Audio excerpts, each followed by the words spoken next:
ఎవరైనా పార్టీ పెద్ద లీడర్ల సమక్షంలో కండువా కప్పుకున్నామంటే మా కదర్ ఎట్లున్నదో చూడు మనిగా పాల్గొట్టుకుంటారు. ఈ వికారాబాద్ జిల్లా మర్పల్లి మండలం కాంగ్రెస్ లీడర్ కూడా సీదా సీఎం సమక్షంలో కాంగ్రెస్ కండువా కప్పుకొని ఇదేనా రేంజ్ అని అనిపించుకున్నాడు. కానీ మండలంలో మాత్రం ఆయనను తూ కౌనే అని అంటున్నారట.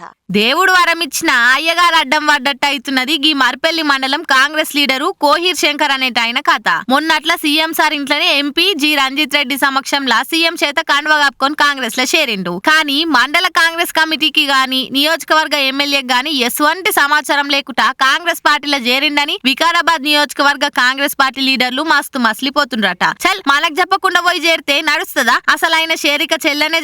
ఇప్పటి సంది లోకల్ లీడర్లకు చెప్పకుండా పెద్ద లీడర్ల కాడ పార్టీలో చేరొస్తే మాత్రం మేమైతే ఊకోం. కోయిర్ శంకర్ రెడ్డికి కాంగ్రెస్ పార్టీతో ఎటువంటి సంబంధం లేదని చెప్పుకొచ్చిండు. మాకు చెప్పకుండా ఎవరిని వాడతాలను ఎట్లా చేర్చుకుంటారని డీసీ సోళ్లు టీపీసీసీకి ఫిర్యాదు చేసిండ్రు. మరి సీఎం సమక్షంలో చేరినోళ్ళని షెల్ నడువు అంటున్నారంటే వికారాబాద్ కాంగ్రెస్ ఐక్యమత్యం గట్టిదే ఉన్నది.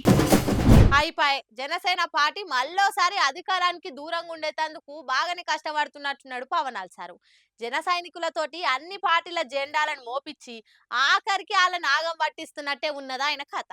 పోత్తుల కోసం సొంత కానుని వడుచుకున్నట్టు చంద్రాల కోసం సొంత పార్టీ లీడర్లను ఇడిచిపెట్టుకొని సరికొత్త రాజకీయాలు చేస్తారు. ఎవరైనా మనం అధికారంలోకి రావాలని పార్టీ పెడతారు గాని పక్కనోళ్ళని పవర్ లో ఊసబెట్టాలని పార్టీ పెట్టిన ఘనత ఒక్క పవర్ స్టార్ దే అయి ఉంటదని చాలా మంది గొప్పగా చెప్పుకుంటారు. ఆ గొప్పదనాన్ని కాపాడుట్లా పవనాలు ఎప్పుడు ముందుగానే ఉంటున్నాడు. పార్టీ పెట్టి 10 ఏళ్లు దాటినా క్యాడెన్ను కానింది లేదు. ఇక పవనాల మీద అభిమానంతో సొంతంగా ఖర్చు పెట్టుకొని పార్టీకి పానం పోసి క్యాడెన్ను తయారు చేసుకున్న వాళ్ళకు పొత్తు పేరు చెప్పి నోట్ల మన్ను వస్తుండు. విజయవాడ వెస్ట్ టికెట్ ఆశించి భంగపడ్డ పోతిన మహేష్ ది గదే కథ అయింది. అటు తిరుపతిలో కిరణ్ రాయల్ కు గట్లనే అయ్యింది. జనసేన టికెట్ మీద ఆశలు పెట్టుకొని ఆగమైనోళ్ళు ఎంతో మంది ఉన్నారు. పొత్తుల పేరు చెప్పి 24 సీట్లు తీసుకొని మా ప్రసాదం అనుకున్నాడు పవనాలు. ఇక చంద్రాలేమో ఎప్పట్లెక్కనే ఓడిపోయే సీట్లను పవనాలకి ఇస్తే అదే గొప్ప ఘనకార్యంగా పవనాలు ఫీల్ అవుతున్నట్టున్నాడు అని అటు ఎంతో మంది దెప్పి ఓడ్చిన జగనన్న గద్దె దించాలే అని తాను పట్టిన కుందెలకు ఒక్కటే కాలన్నట్టు గదే రాగం వాడుతున్నాడు. కానీ సైకిల్ టైర్ కింద పడి గిలాస వలిగిపోతుంది అన్నది మాత్రం గ్రహిస్తలేడు. ఇదేం రాజకీయమో అని ఫీల్ అవుతున్నారట